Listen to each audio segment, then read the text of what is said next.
Et bien-aimés, mes frères et sœurs, amis et invités, le livre d'Apocalypse décrit deux systèmes religieux. Il décrit deux types d'adoration qui va exister dans les derniers temps. Le livre de l'Apocalypse nous présente seulement un choix entre ces deux systèmes. Il n'y a pas de milieu de terrain. Ce soir, Dieu, vous allez voir, va lancer un grand appel à toutes les personnes qui vivent dans les derniers jours de faire le bon choix. Le choix de sortir de l'erreur, de faux enseignements, afin d'obéir à la vérité. C'est un appel urgent de s'engager entièrement dans la vérité. Dans le livre d'Apocalypse, on voit cet appel à travers le symbole de deux femmes. Premièrement, il y a le symbole d'une femme vêtue en blanc. D'ailleurs, nous lisons dans Apocalypse, chapitre 12, le verset 1er et 2. La Bible nous dit, un grand signe apparut dans le ciel, une femme revêtue du soleil, qui avait la lune sous les pieds et une couronne de 12 étoiles sur la tête. Donc, selon mes frères et mes sœurs amis invités, selon le livre d'Apocalypse, une femme pure, comme celle-là, représente ou symbolise l'épouse du Christ. Vous allez voir, le livre de l'Apocalypse est rempli des symboles. Et c'est pour cela qu'il faut bien comprendre ce livre. Il y a des choses qui sont littérales et il y a des choses qui sont symboliques. Et vous allez voir ici, cette femme est un symbole, ça représente quelque chose. Vous allez voir que dans la prophétie, dans l'Apocalypse, donc, une femme représente ou symbolise l'épouse du Christ, ou bien sa véritable Église. Par exemple, je vous donne le texte Éphésiens chapitre 5, le verset 25. Remarquons bien comment la Bible déclare l'Église de Dieu. Marie, aimez vos femmes comme Christ a aimé qui? L'Église, et s'est livré lui-même pour elle. En d'autres mots, ici nous voyons dans ce livre d'Éphésiens, Paul compare Jésus à un mari fidèle et son Église à quoi? À l'épouse du Christ. Marie, aimez vos femmes. Un autre exemple, vous allez voir la même chose. 2 Corinthiens chapitre 11, le verset 2. Je suis jaloux à votre sujet, d'une jalousie qui vient de Dieu. Je vous ai promis en mariage à un seul époux. Donc Dieu parle à son Église ici. Je vous ai promis en mariage à un seul époux, le Christ, et je désire vous présenter à lui comme quoi? Une vierge ou bien une femme pure. Donc ici, mes bien-aimés, Dieu compare son peuple, son Église, ses enfants à une femme, une vierge pure. Donc dans le 12e chapitre du livre d'Apocalypse, on voit le symbole d'une femme vêtue tout en blanc qui représente l'Église de Dieu. Elle est fidèle à son époux, Jésus. Elle n'est point souillée par de fausses doctrines. Elle est en blanc. Elle n'a pas été contaminée par de fausses doctrines. Donc ici, c'est l'épouse du Christ. La femme vêtue en blanc, donc à l'Apocalypse 12, c'est l'épouse du Christ, l'Église de Dieu présente sur la terre dans les derniers jours. Mais l'image, attention, l'image change brusquement dans l'Apocalypse chapitre 17. Nous lisons par exemple, vous allez voir, car il y a une femme qui monte sur la scène en comparaison à la femme de l'Apocalypse 12, la femme tout en blanc. Remarquons bien de quoi s'agit-il de cette femme. Nous lisons d'Apocalypse chapitre 17, le verset 1 et 2. Remarquons la différence de cette femme. Oui, un des 7 anges qui tenait les 7 coupes vint, et il m'adressa la parole en disant, « Viens, je te montrerai le jugement de la grande, quoi? Prostituée qui est assise sur les grandes eaux. » Donc c'est une autre femme ici, malheureusement c'est une prostituée. La Bible continue en disant, c'est avec elle que les rois de la terre se sont livrés à l'impudicité.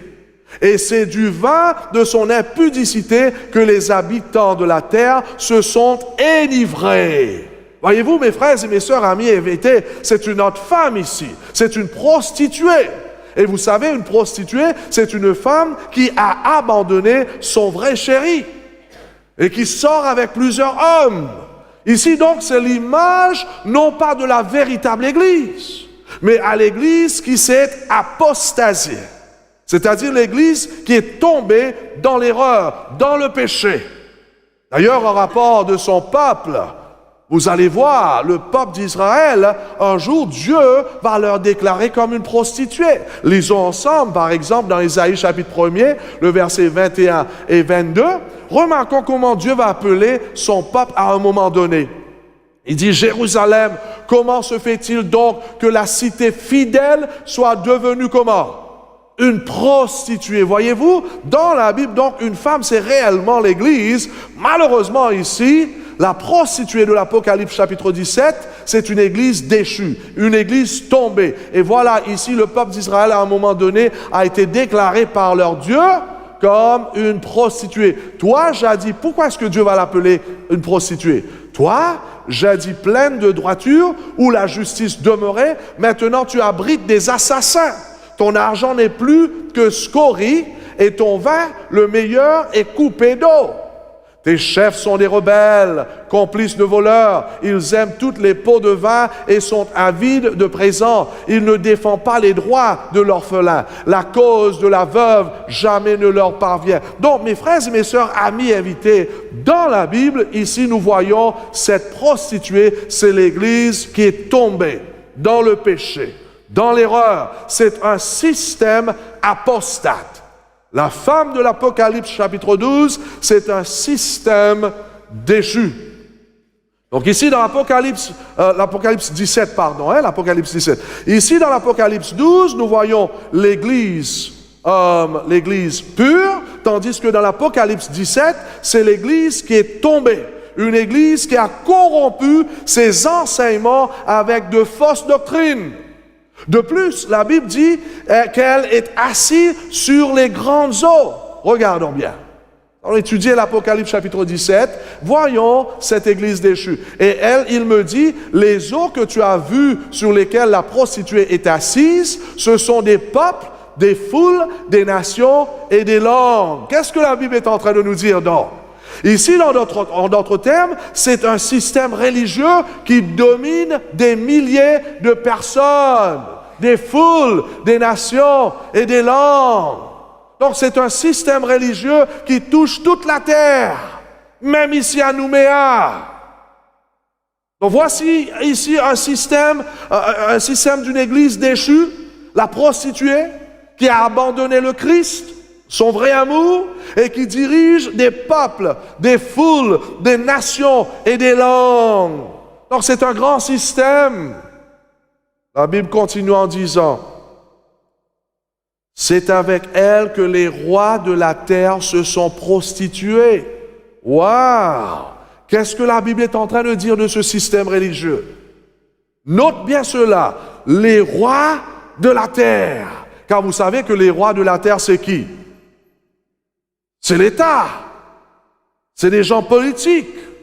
Donc c'est un système qui est branché, qui est connecté avec l'État. Continuons à lire. Et les habitants de la terre sont ivres du vin de sa prostitution. Donc, mes bien-aimés, qu'est-ce que c'est que la prostitution? C'est une union illicite. C'est ça la prostitution. En d'autres mots, dans ce système apostate, l'Église s'est unie à l'État. C'est un système religieux qui trouve son source, non pas de Dieu, mais de l'État, de la terre. Tandis que dans le bon système, la femme vêtue en blanc, dans le système de l'Église véritable, l'Église est unie à Christ. Est-ce que vous voyez la différence? Un est uni à Christ, Apocalypse chapitre 12, l'autre est uni à l'État, des rois de la terre. Voyez-vous la différence? C'est une est à l'État, l'autre c'est à Dieu. À l'État, ils sont unis au roi de la terre. En d'autres mots, l'Église déchue trouve sa puissance auprès des rois de la terre, auprès des politiciens, auprès des leaders des nations. Car lorsque l'Église abandonne le Seigneur et sa parole, elle doit se tourner vers le monde afin de trouver sa puissance, ses ressources. Elle cherche sa puissance de la part des rois de la terre, des autorités, des États. Et c'est ça ce qui se passe dans l'Apocalypse chapitre 17. C'est un système qui trouve sa puissance du bas au lieu que d'en haut. Et la Bible dit, et les habitants de la terre sont ivres du vin de sa prostitution. Lisons un petit peu au sujet de ce système. On va un petit peu plus loin. Il me transporta, dans le verset 3, en esprit dans un désert, et je vis une femme assise sur une bête écarlate. C'est la même prostituée ici. Maintenant, rappelons, on a déjà étudié qu'est-ce que représente une bête dans la prophétie. De quoi s'agit-il? On a déjà étudié. Une bête, c'est gouvernement, c'est un roi, c'est un empire, c'est un royaume. On a déjà vu. C'est l'État, une bête. Donc, voyez-vous encore, hein, cette femme est assise sur une bête écarlate. Remarquons bien, qu'est-ce que c'est écarlate? C'est quelle couleur? Comment? Rouge vif. Un peu mauve? Hein? Couleur?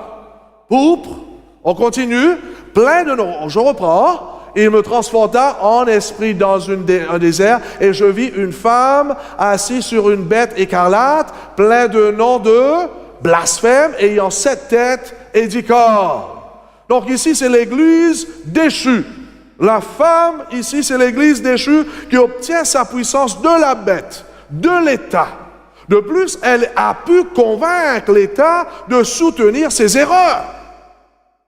Clairement, donc, cette prostituée de l'Apocalypse chapitre 17 représente un faux système religieux qui va exister dans les derniers temps. J'espère que vous comprenez ça. Et la bête sur laquelle elle est assise représente quoi? L'État. La religion qui se mélange avec l'État. Et c'est ça le point, mes bien-aimés. Lorsque l'Église abandonne le Seigneur et cherche sa puissance des États, de ce monde séculaire, c'est là que l'Église fait des compromis au sujet des principes bibliques. En résultat, elle devient une prostituée. Oh! D'ailleurs, la Bible continue. Cette femme était vêtue de pourpre et d'écarlate. Pourpre, c'est quoi? Mauve, hein? Pourpre et d'écarlate et parée d'or, de pierres précieuses, de perles. Pense un petit peu à un système qui a toutes ces qualités ce soir. Donc, quel est ce système religieux? Vêtu de couleur pourpre et paré d'or, de pierres précieuses et de perles. En d'autres mots, c'est un système très riche. Et vous?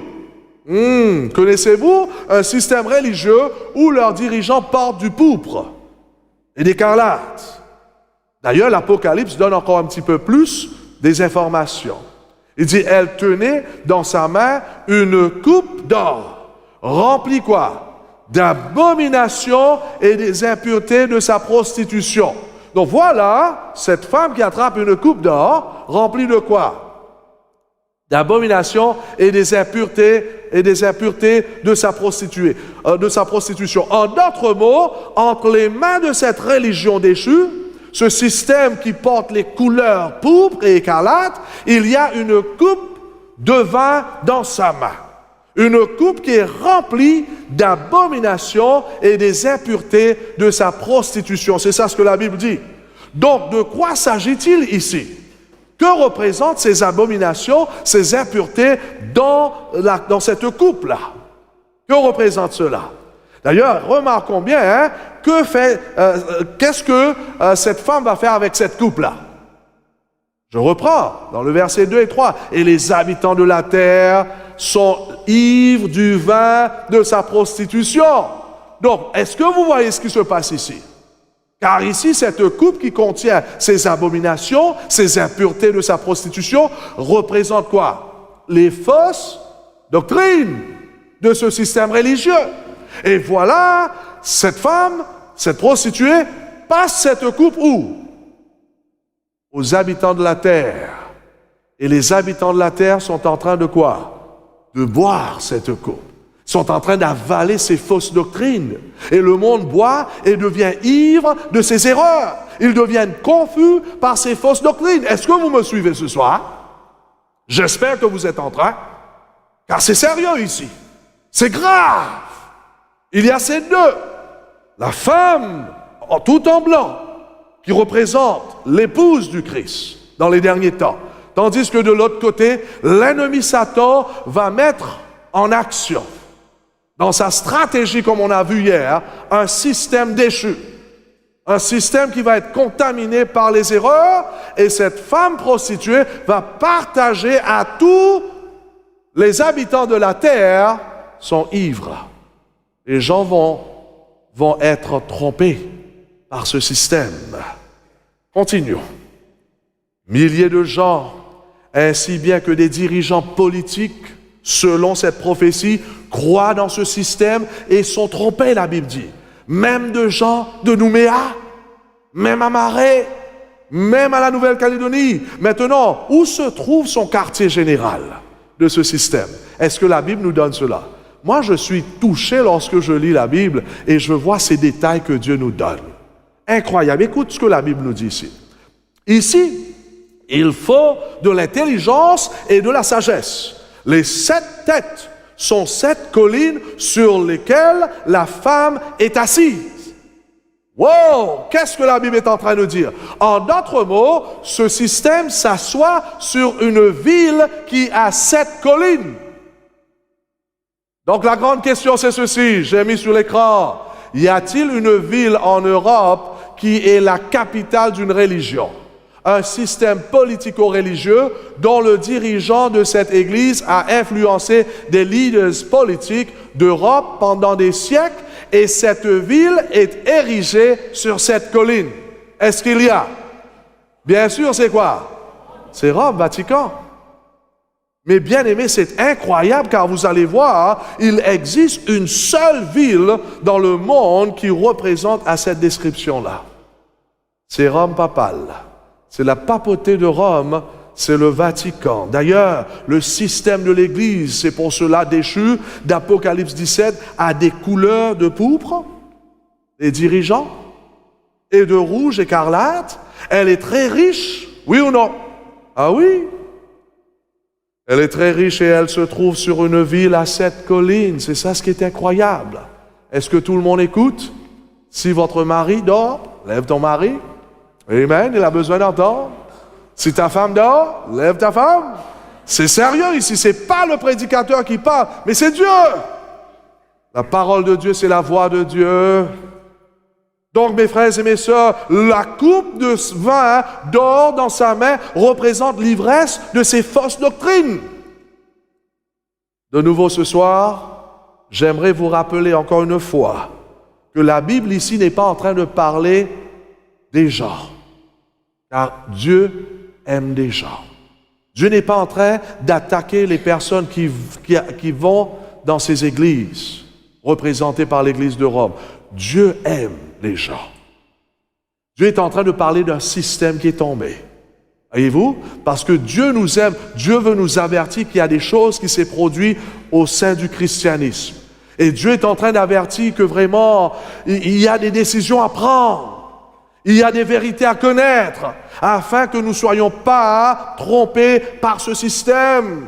C'est pour cette raison, il nous envoie des avertissements après avertissements depuis le premier jour, à travers ces prophéties bibliques, pour nous sauver et non pour nous faire du mal. C'est pour cela, mes frères et mes sœurs, écoute bien maintenant, amis invités, quel est le nom sur son front? C'est pas terminé. Sur son front, cette femme, un nom était inscrit, un mystère. Babylone la grande, la mère des prostituées et des abominations de la terre. J'ai surligné ici quoi? La mère. Aïe, aïe, aïe. Qu'est-ce que ça veut dire lorsqu'on voit que cette femme prostituée, c'était une mère? Wow! C'est une des... On dit ça... These are one of those things that are so important. Très important ici. Cet indice, on dit. En d'autres mots, si c'est une mère, ça veut dire elle a des enfants, des filles. Si c'est la mère des églises, c'est une description très très importante car elle n'est pas juste une femme, mais une mère. Une mère, c'est quelqu'un qui a des enfants, des filles. En d'autres termes, de nombreuses églises sont sorties d'elle. Malheureusement, sortant de leur mère, ces églises ont conservé une partie de ces fausses doctrines. Je répète, est-ce que vous avez entendu? Malheureusement, voilà la mère des prostituées. Elle enfante des enfants, et lorsque ces filles sortent de la mère, ces filles, ces églises, emportent avec eux ces fausses doctrines. Je vous pose la question donc ce soir, est-ce qu'il y a des églises qui sont sorties du catholicisme? Oui ou non? Bien sûr, comment on les appelle? Protestants. Vous savez pas ça? Toutes ces églises de protestants, ça sort d'où? Du catholicisme. C'est pour cela qu'il faut qu'on comprenne un petit peu l'histoire. Qu'est-ce que c'est que le protestantisme? Pourquoi est-ce qu'on appelle les églises protestantes? J'ai remarqué, il y a certaines personnes qui pensent que l'église protestante, c'est cette église qui est quelque part à Nouméa. Donc ça, c'est les protestants, mais ce n'est pas vrai. L'église protestante consiste toutes ces églises qui ne suivent pas l'enseignement de l'église catholique. Donc ça veut dire les baptistes sont des protestants. Les luthériens sont des protestants. Les pentecôtistes sont des protestants. Les adventistes, nous sommes des protestants. Hein? Toutes ces églises-là, méthodistes sont des protestants. Voyez-vous? Et toutes ces églises ont sorti de la mer. Voyez-vous? D'ailleurs, j'aimerais expliquer un petit peu. Au XVIe siècle, lorsque la Bible a commencé à être lue de nouveau, des croyants suscités par Dieu ont commencé à redécouvrir des vérités bibliques. Vous savez, Dieu était en train de susciter des hommes remplis du Saint-Esprit. Lorsque la Bible, on a commencé à redonner l'homme la chance de relire la Bible, là, Dieu va ouvrir les yeux des gens parce que vous savez, pour ceux qui étaient là, ceux qui viennent pour la première fois, vous êtes en train de poser la question, qu'est-ce qui se passe? Vous avez raté quand même pas mal. Presque vingtaine de prédications, hein? Quinzaine, 16e, hein? Donc, on a vu, pour ceux qui étaient là, il y avait un moment où les Bibles étaient brûlées. Les gens n'avaient pas le droit de lire la Bible. Hein, d'ailleurs, les Wallisiens, je suis allé là-bas, sur leur Bible, c'est écrit Toetapu. J'ai bien dit? Qui veut dire livre interdit. Les gens n'avaient pas le droit de lire la Bible. Et c'était là que l'Église de Rome était en train de faire rentrer des traditions païennes. C'est pour cela qu'ils devraient brûler tous ces Bibles. Maman a des histoires, j'étais choqué lorsqu'elle me racontait ça dimanche, que vraiment elle a vu dans sa propre histoire où il y avait un prêtre qui brûlait la Bible en Wallis. Voyez-vous? Parce qu'on n'avait pas le droit de lire. Donc c'était le moment de la persécution. Où vraiment, si vous aviez une Bible et vous vouliez suivre la Bible, au lieu de suivre l'Église et ses traditions, vous étiez mis à mort. On est en train de repasser, hein, brièvement. Où il y avait plus que 50 millions qui ont été tués par l'Église. Oh, c'est sérieux! Et donc, mais après, à un certain moment, nous allons voir, surtout dans le XVIe siècle, lorsque la Bible va commencer à être relie par les gens, des croyants suscités par Dieu ont commencé à redécouvrir les vérités bibliques.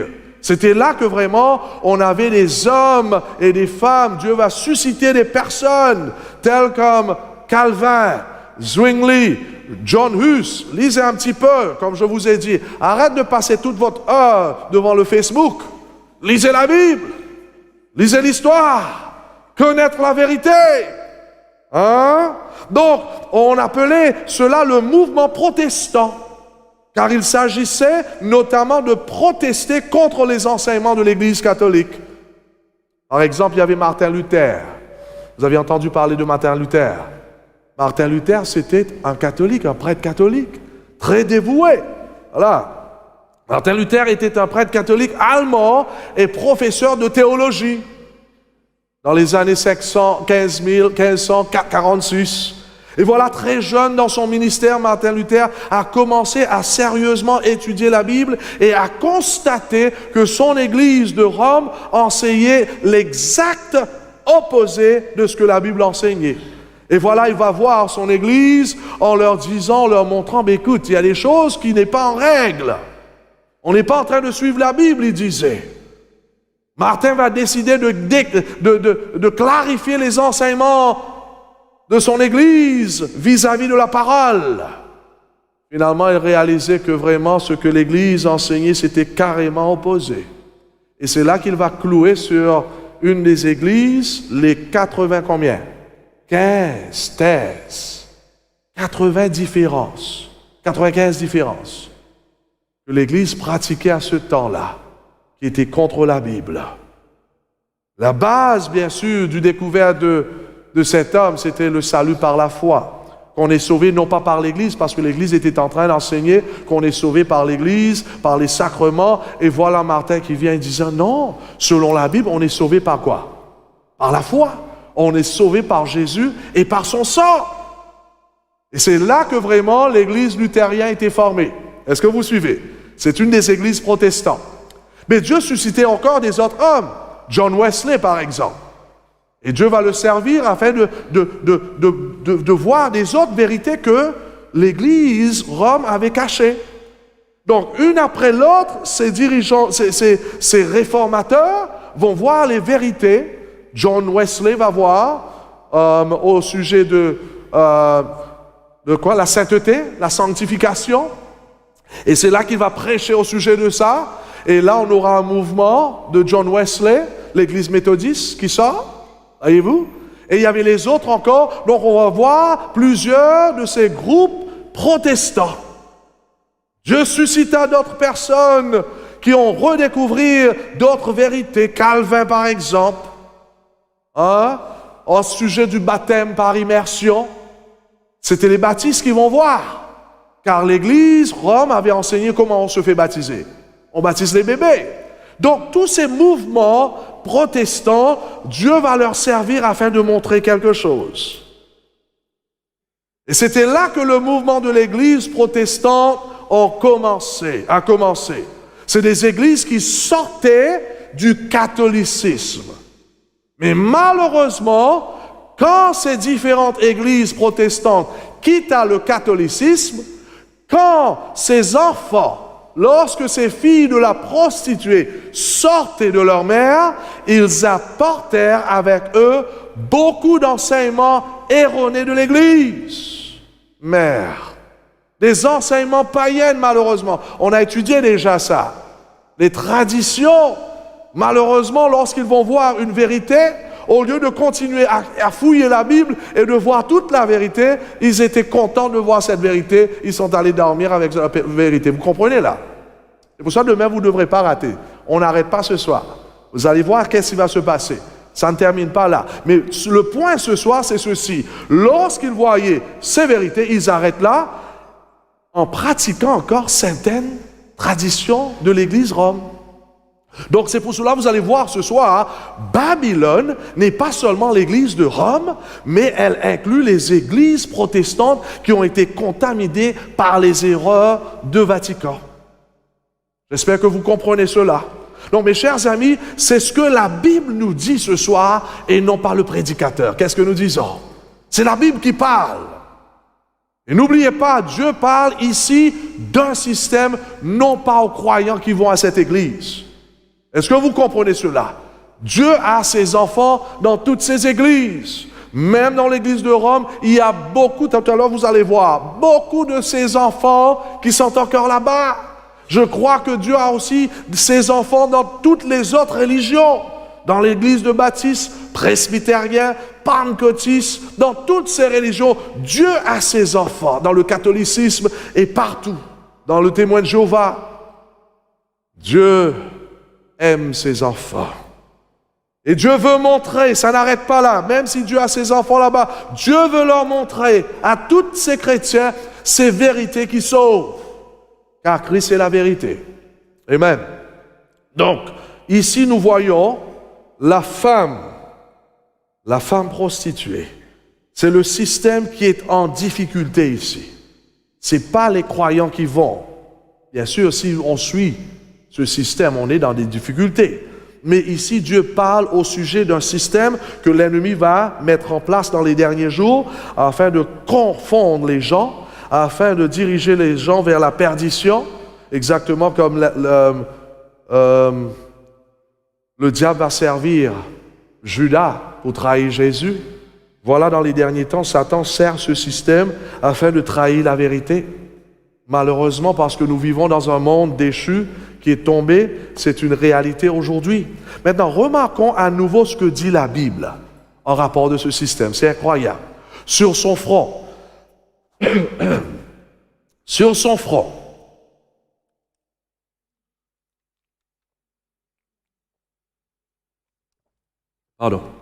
sur le front de cette prostituée, un nom était inscrit, un mystère. Babylone la grande, la mère des prostituées et des abominations de la terre. En d'autres mots, si vous pouvez résoudre ce mystère-là, si vous pouvez résoudre ce mystère de Babylone la grande, vous pouvez donc comprendre le mystère de la femme prostituée de l'Apocalypse 17. Qui veut dire que la Bible, quand elle dit mystère Babylone, ça représente quelque chose. Que représente mystère Babylone? Parce que lorsque Jean va parler au sujet de Babylone, nous savons qu'il y avait l'ancienne Babylone qui existait, oui ou non? On a déjà parlé de ça. Mais lorsque Jean va parler du mystère de Babylone, il faut comprendre qu'à cette époque, Babylone était déjà détruite. Donc Jean n'était pas en train de parler de Babylone la grande qui existait dans l'Ancien Testament. C'était déjà sous Irak lorsque Jean va parler de Babylone la grande. Elle était déjà périe. Donc, on ne parle pas ici de l'ancienne Babylone. Dans l'Apocalypse, on ne parle pas de l'ancienne Babylone ici. Dieu plutôt nous parle de Babylone spirituelle. C'est ça le point. N'oublie pas, c'est symbolique l'Apocalypse. On n'est pas en train de parler de Babylone physique, mais c'est plutôt Babylone spirituelle. Dieu nous parle d'un système religieux qui s'éloignait du pur enseignement de la parole de Dieu. Donc ici, Dieu est en train de nous parler d'un éloignement de la vraie religion de la Bible. L'Apocalypse nous parle d'un éloignement de la vraie foi chrétienne, fondée sur les Écritures, où beaucoup de croyants vont pratiquer des pratiques corrompues que l'ancienne Babylone avait pratiquées. C'est ça le point ici. Lorsqu'on parle de ce mystère, donc, on est en train de parler d'un système qui est déchu. Malheureusement, des milliers de personnes vont suivre ce système en pratiquant ces erreurs-là que ce système enseigne. D'ailleurs, Paul va nous dire la même chose. Regardons ce que la Bible nous dit en rapport de ce qui va se passer dans les derniers temps. Cependant, l'Esprit déclare clairement que dans les derniers temps, plusieurs se détourneront quoi? De la foi, parce qu'ils s'attacheront à des esprits trompeurs et des enseignements inspirés par quoi? Par des démons. Et c'est pour cela, vous allez voir, pourquoi on a tant de confusion au sein du christianisme aujourd'hui. Comme je vous ai dit auparavant, il y a plus que 41 000 des églises chrétiennes, pourtant il y a une seule Bible. Pourquoi? Parce que l'ennemi a fait du dégât, il va faire du dégât, la Bible dit, dans les derniers temps, à travers des enseignements inspirés par des démons. Et c'est ce système Babylone-là qui va faire rentrer ces enseignements de démons. Là, on comprend pourquoi il y a de la confusion ce soir, même ici à Nouméa. Plusieurs des églises, des gens extraordinaires comme vous, qui veulent servir leur Dieu, mais malheureusement, bien avant de votre naissance, il y avait des trucs qui ont été chamboulés au sein du christianisme. Il y a des erreurs qui sont rentrées et vous êtes confus lorsque vous êtes né. Votre maman vous place dans un endroit et là, vous vous dites, mais là où ma maman m'a placé, ça y est. Mais non! C'est pas là où votre maman vous a placé, ça y est, parce que vous risquez de perdre le ciel. C'est là où Dieu vous montre le chemin, c'est là le chemin que vous devrez suivre. Qu'est-ce que nous disons? Car il y a un ciel à gagner, il y a un enfer à éviter. Et c'est pour cela que Dieu ce soir lance ses prophéties afin de nous éclairer. En d'autres mots, mes bien-aimés, les fausses doctrines entraient dans le christianisme à travers ce faux système religieux appelé Babylone. Donc, mes chers amis, la Bible dit simplement que dans les derniers jours, une influence de l'ancienne Babylone viendra par le flux de la religion dans les églises chrétiennes. Ces faux enseignements vont séduire beaucoup de gens. Hein, la coupe qui se passe avec du vin, de quoi? De sa prostitution. Beaucoup, en d'autres mots, des gens vont être trompés par ce système. Mais Dieu appelle les hommes et les femmes à retourner à la Bible, au lieu que de boire cette coupe remplie de prostitution de la femme. Dieu est en train d'appeler des milliers de personnes à retourner à la parole de Dieu. Et la bonne nouvelle, c'est ceci. Selon l'Apocalypse, des milliers et des millions reviendront à la vérité. Qu'est-ce que nous disons? Et vous êtes témoins de ça ce soir. Cette réalité est en train de se passer parmi nous. J'étais touché d'entendre qu'il y a plus que 70 personnes qui demandent de se faire baptiser ce sabbat. Dieu soit loué pour cela. Car, je répète, il y a un ciel à gagner. Il y a un enfer à éviter. Et c'est la Bible qui nous pointe le chemin vers le ciel. Et c'est pour cela, selon les prophéties de l'Apocalypse, nous voyons qu'il y aura des millions qui entendront l'appel de Dieu, des millions qui vont entendre la voix de Jésus-Christ, qui leur parle à travers les mots des Écritures. Et aujourd'hui, mes bien-aimés, vous êtes parmi ces millions. Jean chapitre 17, le verset 17, la Bible est claire. Sanctifie-les par ta vérité, ta parole est quoi? La vérité. Qu'est-ce que ça veut dire sanctifier? On a appris déjà ça. Ça veut dire de mettre à part. Ce ne sont pas donc des doctrines de certaines églises qui nous mettent à part et qui nous déclarent comme des enfants de Dieu. Mais c'est la parole de Dieu qui nous met à part. Si vous voulez être vraiment des enfants de Dieu, Jésus dit, il parle à son Père, sanctifie-les, sanctifie mes enfants, sanctifie mon Église, sanctifie mes disciples par ta vérité, ta parole est la vérité. Ce qui démontre donc que vous êtes des vrais chrétiens. Ce n'est pas des petites doctrines que vous avez apprises ici par là. C'est la parole de Dieu. Il faut retourner à la parole. Il faut exercer la parole. Il faut être fidèle à la parole en obéissant à la parole de Dieu.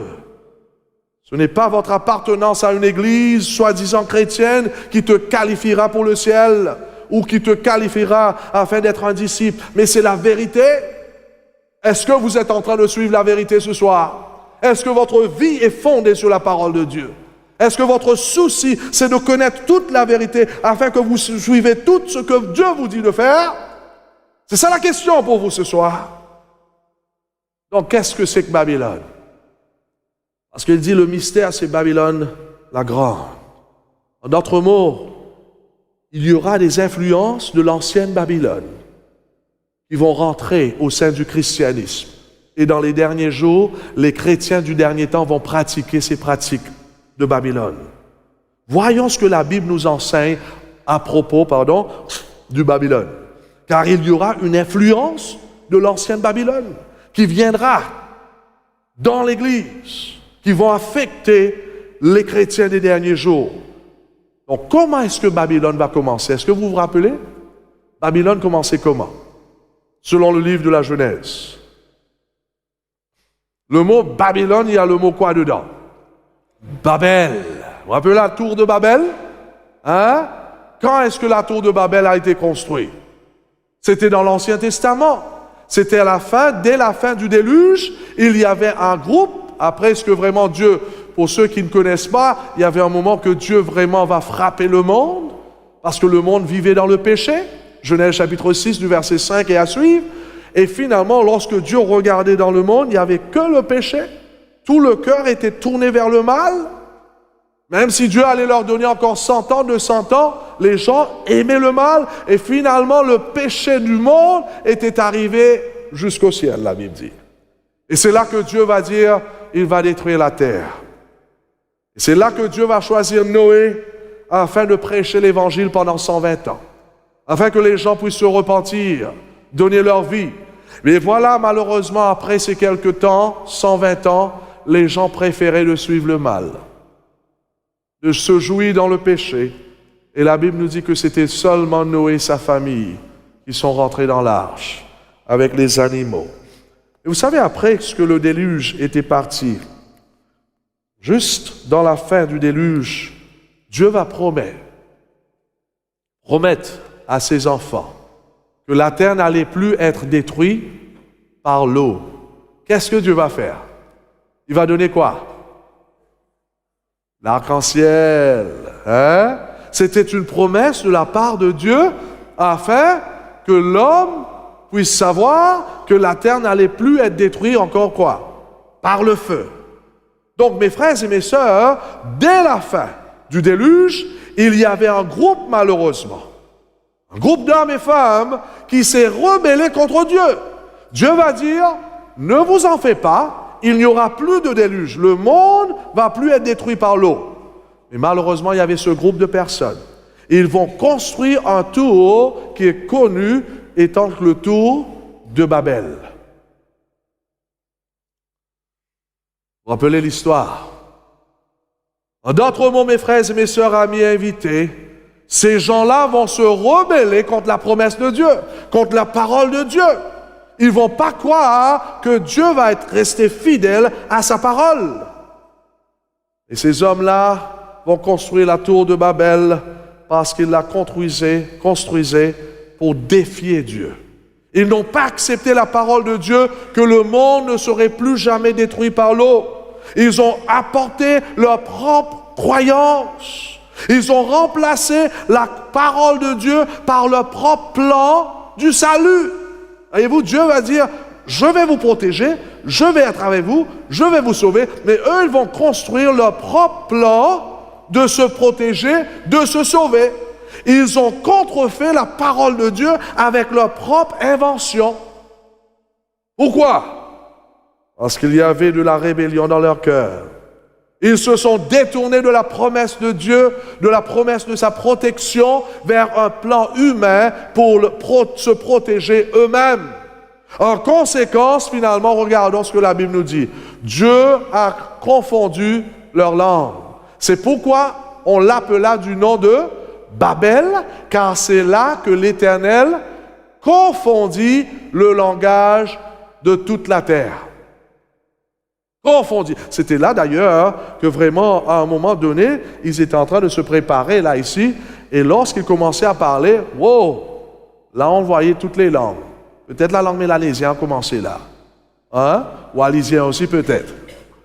Tout d'un coup, quelqu'un qui commence à parler en wallisien, l'autre parle en créole séchellois, et il y avait la confusion. Voyez-vous?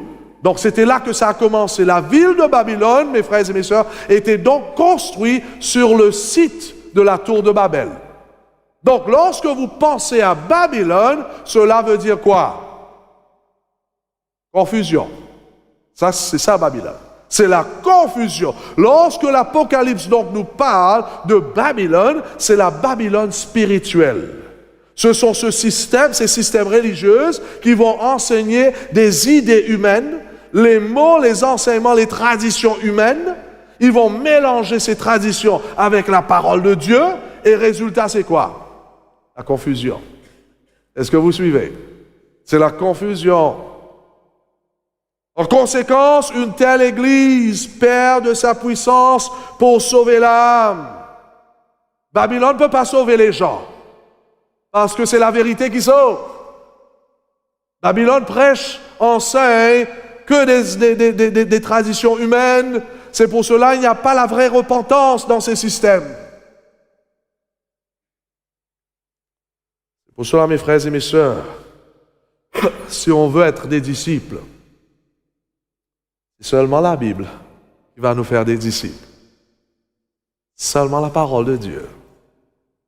C'est pour ça que vous allez voir que vraiment ces deux systèmes dans les derniers jours. Un qui proclame la vérité, la femme vêtue en blanc. L'autre, vêtue en écarlate et pourpre, qui vont quoi? Babiller la confusion. Donc la femme vêtue de blanc proclame la vérité. Mais la femme vêtue d'écarlate enseigne la confusion. Ça veut dire Babylone spirituelle est un système religieux fabriqué par l'homme. Sa source est d'en bas et non d'en haut. C'est pour cela que j'aimerais vous donner 4 pratiques de l'ancienne Babylone qui se sont infiltrées dans le christianisme par la porte de l'église de Rome. Suivez bien ces 4 et vous allez voir pour vous-même. Première pratique de l'ancienne Babylone qui va rentrer aujourd'hui au sein du christianisme, surtout dans la porte de l'église de Rome. Vous allez voir, mes frères et mes sœurs, amis invités, par exemple, que dans l'ancienne Babylone, lorsque le roi Nebuchadnezzar va parler, il va parler comme qui? Comme un dieu. Vous lisez la Bible. C'est dans Daniel, dans le livre de Daniel. Lorsqu'il dit qu'il faut s'agenouiller devant la statue, qu'est-ce que tout le monde devrait faire? Tout le monde devrait s'agenouiller. Si vous ne s'agenouillez pas, qu'est-ce qui va arriver? C'est le feu, vous vous rappelez l'histoire. Donc, c'est ça ce que vous voyez, mes frères et mes sœurs, amis invités, dans le dernier temps, au sujet de Babylone spirituelle, c'est ça ce qui va se passer aussi. Dans les derniers jours, un système État-Église se lèvera, appelé la Babylone spirituelle, qui aura un chef spirituel prétendant parler comme Dieu. Est-ce qu'on a ça aujourd'hui? Comment est-ce que le pape est reconnu aujourd'hui? D'ailleurs, Paul même va garder les chrétiens contre la venue de ce système. Écoute ce que Paul va dire dans 2 Thessaloniciens en rapport de ce même système.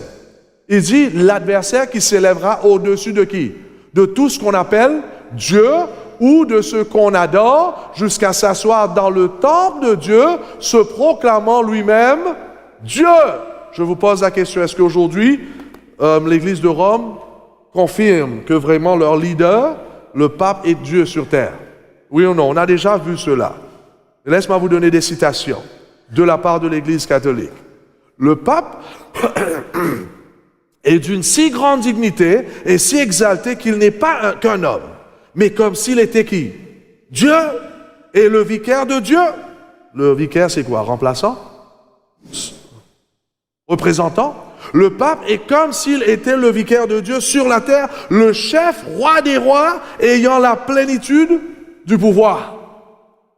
Et vous, exactement comme l'ancien Babylone, lorsqu'un roi parlait, c'était comme si c'est Dieu. Aujourd'hui, nous voyons dans ce système, c'est la même chose lorsque le dirigeant, le grand dirigeant parle.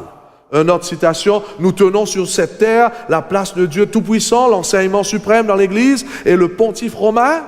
L'union des esprits demande donc, ainsi qu'un accord parfait dans la seule foi, une soumission et une obéissance à la volonté de l'Église et le pontife romain comme à Dieu lui-même. Le pape est non seulement le représentant de Jésus-Christ, n'oublie pas, ce n'est pas l'Église adventiste qui dit ça, non pas les protestants non plus, les autres églises protestantes, mais c'est l'Église qui confirme, l'Église de Rome. Ils disent le pape est non seulement le représentant de Jésus-Christ, mais il est qui? Jésus-Christ lui-même, caché sous le voile. Et c'est grave. C'est le blasphème. Écoute celui-là. Dans le décrétal de Translate, épiscope 4. Le pape a le pouvoir de changer les temps, d'abroger les lois et de supprimer toutes choses, même les préceptes de Christ. C'est pour cela, vous voyez, le sabbat a été changé. Parce que dans leur système, ils ont ce droit. On a vu déjà ça, ils vont décaler le sabbat du samedi à dimanche. Voyez-vous? Donc ça, c'est la première chose. C'est la première chose qui vont sortir de l'ancien Babylone et va se trouver dans Babylone spirituelle dans les derniers temps. Et lorsque donc le dirigeant va parler, c'est comme si c'est Dieu lui-même. Est-ce que vous êtes là encore? Deuxième pratique de l'ancien Babylone, un centre d'adoration d'images. Si vous allez voir sur l'Internet, va voir pour vous-même. Les Babyloniennes, c'était des adorateurs des idoles. Il y a toutes ces statues. C'était vraiment des païens. Et pourtant, la Bible dit quoi? Tu ne te feras point d'image taillée, ni de représentation quelconque des choses qui sont en haut dans les cieux, qui sont en bas sur la terre, et qui sont dans les eaux plus bas que la terre. Tu ne te prosterneras point devant elles, et tu ne les serviras point, car moi, l'Éternel, ton Dieu, je suis un Dieu jaloux. C'est pour cela, dans le système de l'Église de Rome, on a enlevé cette loi. Il n'y a plus cette loi dans le catéchisme. On a enlevé carrément, et c'est pour cela aujourd'hui des gens extraordinaires, des gens sincères, sont en train de prier à ces soi-disant saints, à ces soi-disant statues en pensant que vraiment ils vont avoir leur réponse. C'est une attaque de l'ennemi, afin de retirer les gens de prier à Dieu directement, et on est en train de prier à des choses qui ne peuvent pas même se laver, se nettoyer, même dire rien. C'est incroyable. D'ailleurs, dans ce livre, The Two Babylons, Babylone était la source première à partir de laquelle tous ces systèmes d'idolâtrie en découlaient. Troisième pratique de l'ancienne Babylone, mais c'était le centre de faux enseignements sur la mort. Les Babyloniens, ils croyaient dans l'âme, que l'âme ne meurt pas. Que si tu meurs, il y a l'âme qui sort de ton corps et qui va quelque part. Pour ceux qui n'étaient pas là avant-hier, vous avez raté un sermon que vous aurez dû entendre. Et s'il vous plaît, va sur l'Internet, j'espère que c'est là. Il ne faut pas rater ce sermon. Les gens sont tombés dans l'occultisme, dans le ténèbre à cause de cette croyance-là. Le centre de faux enseignements sur la mort. Parce que la Bible nous dit quoi lorsque quelqu'un meurt? Qu'est-ce qui se passe? Les vivants en effet savent qu'ils mourront, mais les morts ne savent rien. Et il n'y a pour eux plus de salaire, puisque leur mémoire est oubliée. La Bible est claire. Lorsqu'on est mort, on est réellement mort. Il n'y a pas quelque chose qui sort du corps, qui va vivre quelque part ailleurs, soit dans l'enfer, soit dans la purgatoire, soit dans le ciel. Non. On a vu déjà quand est-ce que vraiment nous serons avec Jésus.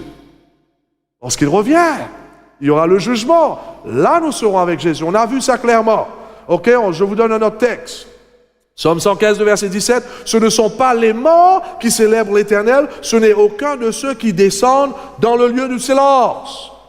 Donc il n'y a pas ces trucs que vraiment, voilà, mon grand-père qui est au nord, qui adore Dieu, je peux le prier et le demander des faveurs. Non, le grand-père est mort. Il faut qu'il attende que Jésus revienne. Et là, Jésus va le ressusciter, il y aura vraiment le jugement, et là, ton grand-père sera avec lui si vraiment il a vécu cette vie que Dieu l'a appelé à faire. Donc, mes frères et mes sœurs, la doctrine de l'âme immortelle n'est pas dans la Bible. Je vous ai montré cela. 1600 fois la Bible nous parle au sujet de l'âme, pas une seule fois on nous dit que l'âme est immortelle. D'ailleurs, on a vu que l'âme est plutôt quoi? Mortelle, dans le livre d'Ézéchiel, chapitre 18. Regardons ce que ce protestant, ce grand prédicateur protestant avait dit 100 ans de cela. Ne rate pas cela. Cette doctrine, en rapport que l'homme n'est pas mort en réalité, c'est-à-dire l'homme est immortel, l'âme est immortelle, cette doctrine peut être tracée à travers les canaux boueux d'un christianisme corrompu, un judaïsme perverti, une philosophie païenne, une idolâtrie superstitieuse, à la grande instigatrice du mal dans le jardin d'Éden. Les protestants ont emprunté des catholiques, les catholiques des pharisiens, les pharisiens des païens et les païens de l'ancien serpent qui a d'abord prêché la doctrine au milieu des hommes entrailles du paradis. À un public trop disposé à entendre et à tenir compte de la nouvelle et fascinante théologie, vous ne mourrez point. Vous vous rappelez, c'était Satan qui avait dit ça à Ève. Si tu manges ce fruit, tu ne vas pas mourir. Et c'est ça la doctrine de l'âme immortelle. Si tu meurs, en réalité, tu n'es pas mort. Tu vas vivre quelque part. En enfer, dans la purgatoire, ou bien dans le ciel. En enfer, tu vas être vivant, mais ça va être un peu chaud là-bas. OK? Mais tu vas être vivant. Et les gens aiment ça parce que, quand même, je serai vivant et il y aura quelqu'un qui va prier pour moi afin de déplacer mon âme de l'enfer au purgatoire. L'Église s'est enrichie. Je vous ai dit ça, hein? C'est enrichi avec ça. Parce qu'on devrait payer à cette époque afin de déplacer l'âme d'un endroit pour aller en autre. En conséquence, les gens adorent les morts. Aujourd'hui, on voit ça, les gens prient aux morts, les gens vont voir les médiums afin de parler aux morts, et c'est là qu'il y a le dégât. On a vu ça hier en traitant le problème du monde occulte. Les gens prient aux morts, ils appellent les saints. Au lieu de prier à Dieu, ils prient aux morts que l'Église de Vatican appelle les saints, plutôt que d'adorer le Dieu vivant. Prier les morts et non prier le Dieu vivant. Deuxièmement, le problème, je vous ai dit avec ça, c'est quoi? Les gens ne cherchent pas le retour du Christ. Parce que si lorsque tu es mort, tu es déjà au ciel, pourquoi se préparer pour le ciel? Est-ce que vous suivez là? Et c'est pour cela aujourd'hui, beaucoup des églises ne parlent pas au sujet du retour du Christ parce qu'on est déjà là lorsqu'on va mourir. Les gens n'attendent plus avec impatience le second retour de Jésus, car si nous mourons, nous serons là-haut. D'ailleurs, écoute celui-là. Le pire, la mère des prostituées, l'Église de Rome, a répandu ses enseignements à qui? À ses filles, le protestantisme. Pour cette raison, aujourd'hui, de nombreuses églises protestantes croient en cette doctrine païenne. Est-ce que vous me suivez? La confusion, même au sein des églises protestantes, et c'est ça ce que la Bible appelle Babylone spirituelle. Non pas seulement l'église mère, mais même les filles se sont prostituées avec ces fausses doctrines. Quatrième et dernière pratique.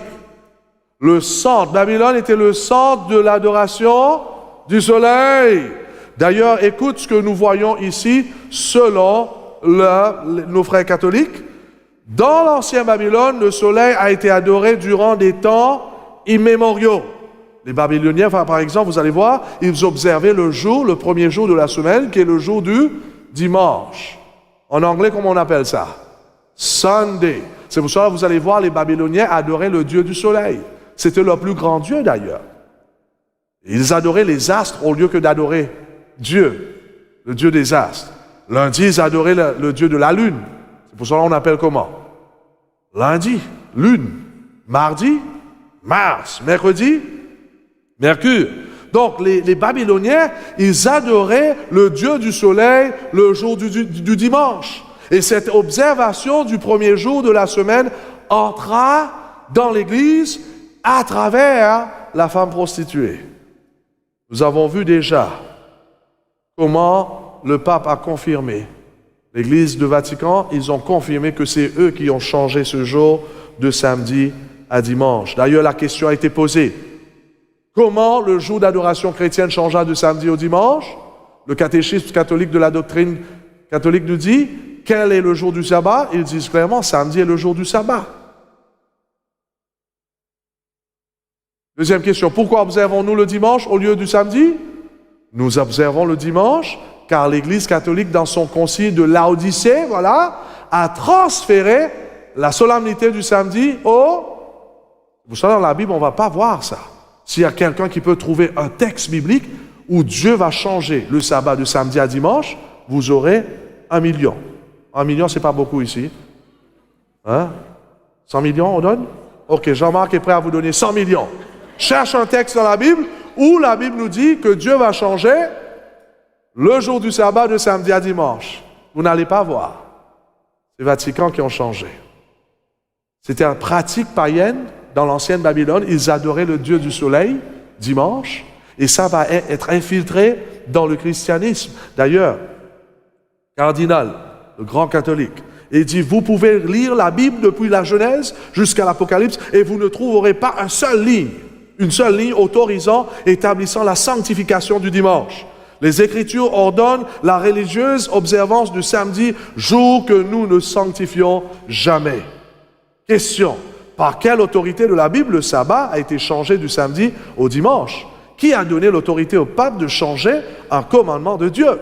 Réponse, si la Bible est le seul guide du chrétien dont l'Église adventiste du 7e jour a donc raison d'observer le samedi, tout comme les Juifs. Mais les catholiques apprennent ce qu'il faut croire et faire d'une divine et infaillible autorité, c'est-à-dire l'Église catholique. Pour eux, ce n'est pas la Bible qui est l'autorité. C'est ce que le pape et l'Église disent. N'est-il pas étrange, écoute ça, n'est-il pas étrange que ceux qui font de la Bible leur seul enseignement, c'est-à-dire qui il parle là? Les protestants suivent de manière consistante la tradition de l'Église. Quelle Église? Rome. Voyez-vous? Donc, mes frères et mes sœurs, amis invités, c'est clair que l'Église admet cela. Et devine quoi? Pratiquement aujourd'hui, toutes les églises protestantes ont adopté l'observation du dimanche. Écoute ce que l'Église catholique va dire à ces églises protestantes qui gardent le dimanche. Écoute ça. dans notre visiteur du dimanche. La chrétienté est redevable à l'Église catholique pour l'institution de quoi? Du dimanche comme jour du sabbat. Voyez-vous ça? C'est eux qui disent ça, hein? Dans la boîte à questions, en observant le dimanche, les protestants ne font que suivre la pratique de l'Église catholique pour 1800 années, une tradition et non une ordonnance biblique. Voyez-vous, mes frères et mes sœurs? Ceux d'entre vous qui êtes baptisés seraient intéressés à ce sujet, mes frères et mes sœurs. Écoute ce que les baptistes disent ici, pas les adventistes. Baptiste, dans le manuel du baptême, Dr. Edward va dire ça en 1893. Quel dommage que le dimanche est livré sur la marque du paganisme et baptisé du nom du Dieu du soleil. Hein? Puis adopté et sanctionné par l'apostasie papale et légué comme un héritage sacré au protestantisme. La majorité aujourd'hui des protestants gardent un faux jour, un jour que Dieu n'a jamais ordonné. Et pourtant, le vrai jour du sabbat, c'est le jour où Dieu veut bénir son peuple. Ézéchiel 20, le verset 12 nous dit « Je leur donnerai aussi mes sabbats comme un signe entre moi et eux pour qu'ils connaissent que je suis l'Éternel qui les sanctifie. » Le sabbat, c'est un signe. C'est pour cela un vrai disciple va garder le vrai jour du sabbat. Ces prêtres, Ézéchiel 22, le verset 26, ces prêtres violent ma loi et profanent mes sanctuaires. Ils ne distinguent pas ce qui est saint de ce qui est profane. Ils ne font pas connaître la différence entre ce qui est impur et ce qui est pur. Ils détournent les yeux de mes sabbats et je suis profané au milieu d'eux. Mais bien-aimés, vous êtes ici soirs après soirs parce que Dieu vous aime. Et Dieu va vous bénir, car le jour du sabbat, c'est un jour de bénédiction. Mais si nous on sort de la Bible, on fait n'importe quoi, en gardant un faux jour, c'est la malédiction. J'étais béni lorsque j'ai entendu hier et avant-hier qu'il y a certaines personnes qui travaillent le jour du sabbat. Et ils veulent tellement se faire baptiser, ils ont déjà demandé leur démission au travail. Et ça, mais vous êtes des disciples, là. Là, vous avez passé plus loin que d'être un croyant. Car un vrai disciple est obéissant à la parole de Dieu. Qu'est-ce que nous disons? Il y a des personnes qui ne veulent pas arrêter de travailler. Ils disent, mais comment est-ce que je vais manger? Qui va me donner la nourriture? C'est toi, pasteur? Laisse-moi vous dire, si vous êtes vivant aujourd'hui, c'est grâce à Dieu. Si votre cœur bat, ce n'est pas parce que vous avez la nourriture dans votre frigo. C'est parce que Dieu et sa grâce se reposent sur vous. Et ce Dieu-là, il sait comment vous nourrir si vous perdez votre boulot en gardant le vrai jour du sabbat. Amen. Il sait. Ce qu'il est en train de faire, c'est qu'il est en train de vous mettre à l'épreuve. Soyez fidèles au commandement de Dieu. Soyez fidèles jusqu'à la mort. Oh, mes bien-aimés, la Bible est claire. Dieu nous a réservé un jour qu'on appelle le 7e jour afin de nous bénir. L'Église catholique dit, cardinal Gibbons encore, la raison, écoute ça c'est fort. La raison et le bon sens demandent l'acceptation de l'une ou l'autre de ces alternatives. Soit le protestantisme et l'observation de samedi, soit le catholicisme et l'observation du dimanche. Le compromis est impossible. Waouh! Si nous sommes des vrais protestants, on ne peut jamais garder le dimanche. Parce que c'est une institution de l'Église catholique. Moi, je suis d'accord avec ça. Qu'en est-il de vous? C'est la confusion. Babylone, donc, c'est la confusion. C'est pour cela qu'il faut comprendre, Babylone spirituelle, c'est l'Église mère. Malheureusement, ça inclut aussi toutes ces autres églises qui sont sorties, mais qui ont adopté certaines pratiques de l'Église de Rome. C'est le tout ensemble. Écoute cela, mes frères et mes sœurs. Encore, c'est l'Église catholique. Ceux qui pensent que les Écritures doivent être la seule autorité devraient en toute logique devenir les adventistes du 7e jour et sanctifier le samedi. Ça, c'est pas nous qui a dit ça, hein? C'est eux-mêmes qui ont dit cela. Je termine avec le dernier texte. Il y a quelqu'un qui m'avait demandé dimanche, pasteur, qu'est-ce que je fais donc en rapport? Qu'est-ce que je fais en rapport de mon Église? J'aime les membres de mon Église. J'ai compris ces vérités. Je comprends que le sabbat, c'est le 7e jour. Je comprends que mon corps est le temple du Saint-Esprit. Il y a des choses que je ne devrais jamais manger comme un enfant de Dieu. Car mon corps représente le temple de Dieu. Qu'est-ce que je fais? Est-ce que je peux me donner à Dieu, en même temps je continue à garder le dimanche? Laisse la Bible nous répondre. Écoute ce que la Bible nous dit au sujet de Babylone. Dernier texte, Apocalypse 18. Nous étions en train de lire Apocalypse 17 tout au long. Maintenant, Apocalypse 18 nous dit, après cela, je vis un autre ange descendre du ciel. Il avait un grand pouvoir et sa splendeur illumina la terre en entière. Il cria avec force. Elle est tombée, la grande Babylone. Maintenant, c'est un lieu habité par des démons, un refuge pour toutes sortes d'esprits mauvais. Toutes les nations ont bu le vin de sa furieuse immoralité.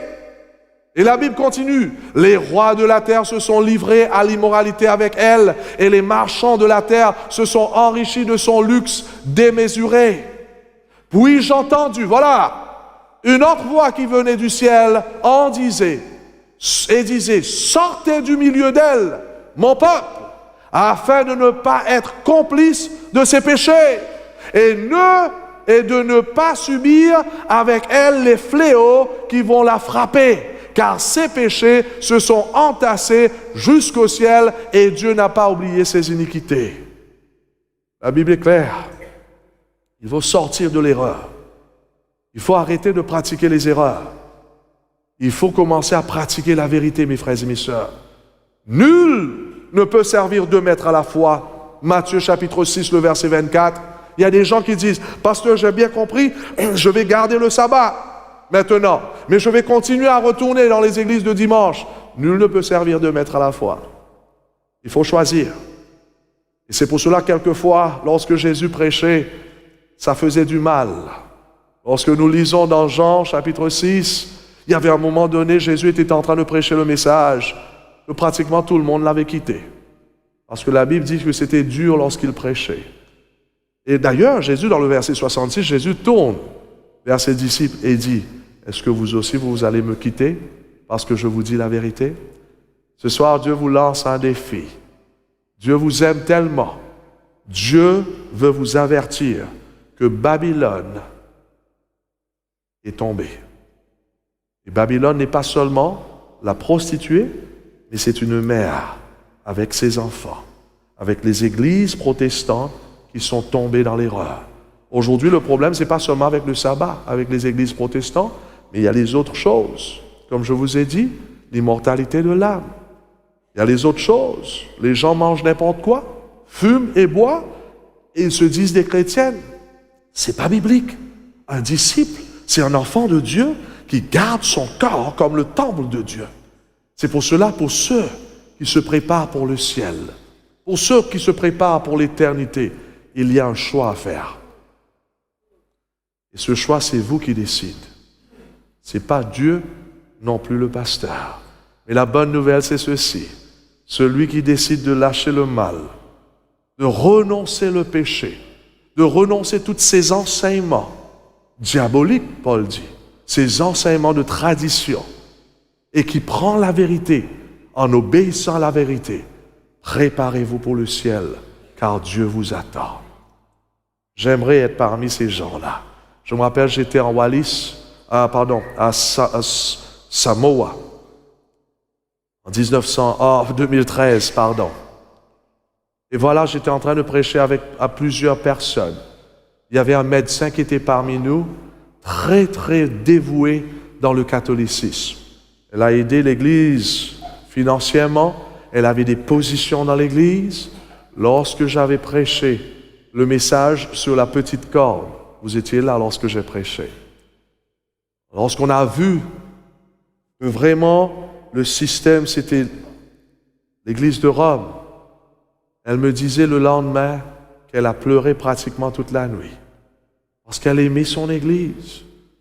Elle a été secouée par le message et finalement elle est revenue encore. Elle me disait, j'ai pas pu dormir. Je lui disais, mais pourquoi est-ce que tu es là aujourd'hui? Pourquoi est-ce que tu es revenu? Vous savez qu'est-ce qu'elle a dit? Elle a dit, mais je ne peux pas me battre contre la prophétie biblique. Je ne peux pas aller contre cela. C'est écrit et c'est réel. L'histoire confirme. Et finalement, je dis, mais qu'est-ce que tu vas faire? Elle me dit, je vais continuer à venir. Je vais voir où ça m'amène. Et finalement, elle est venue chaque soir avec son mari, soirs après soir. Et à la fin du jour, elle s'est mise debout, elle s'est fait baptiser. Elle a donné sa vie à Jésus et son mari. Et aujourd'hui, c'est un enfant de Dieu qui garde le sabbat du 7e jour, qui traite son corps dignement comme un enfant de Dieu. Et que vraiment, elle a renoncé toutes ses pratiques, ses croyances dans l'âme. Et aujourd'hui, c'est un pilier dans l'Église de Dieu. Mes frères et mes sœurs, qui êtes-vous ce soir? Un simple croyant ou un disciple? Que vous puissiez rentrer à la maison ce soir en sachant que Dieu vous appelle à sortir de l'erreur. Et si vous faites cela, vous êtes en train de faire la gloire de Dieu ce soir.